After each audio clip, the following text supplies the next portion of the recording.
growing a first food movement naturally. In the beginning, there was breast milk, nature's perfect food. For a long, long time, breastfeeding rates were close to 100%, a very long time. As the 19th century gave way to the 20th, most babies in the United States were breastfed. For the tiny percentage of babies who needed an alternative, the invention of infant formula was a good thing. Yet as the years rolled on, mothers began to switch to formula feeding, even for babies who didn't need it. The formula makers became very good at marketing. Formula itself improved, and women increasingly chose to bottle feed their babies.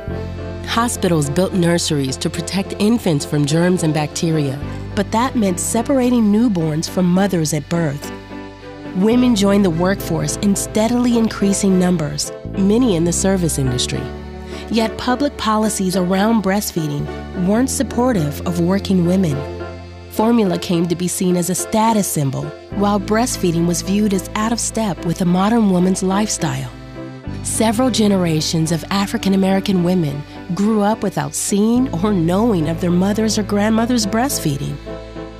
By 1972, the low point, just 22% of babies in the United States were given any breast milk. And then something happened.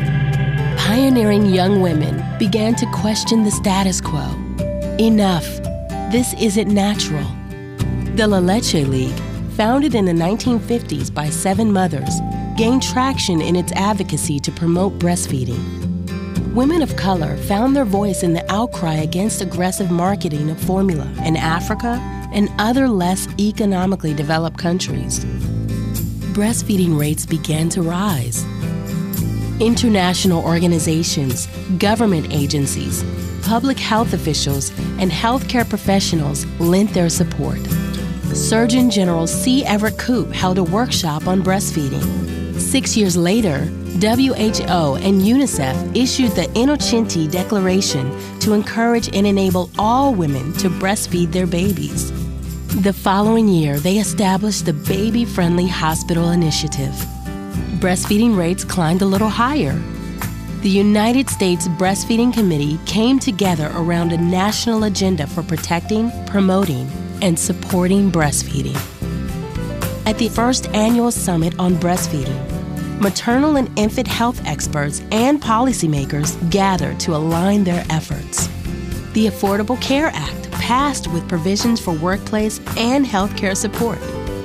A breastfeeding movement was underway. When Surgeon General Regina M. Benjamin issued her call to action to support breastfeeding, the movement was there to hear the word and pass it on.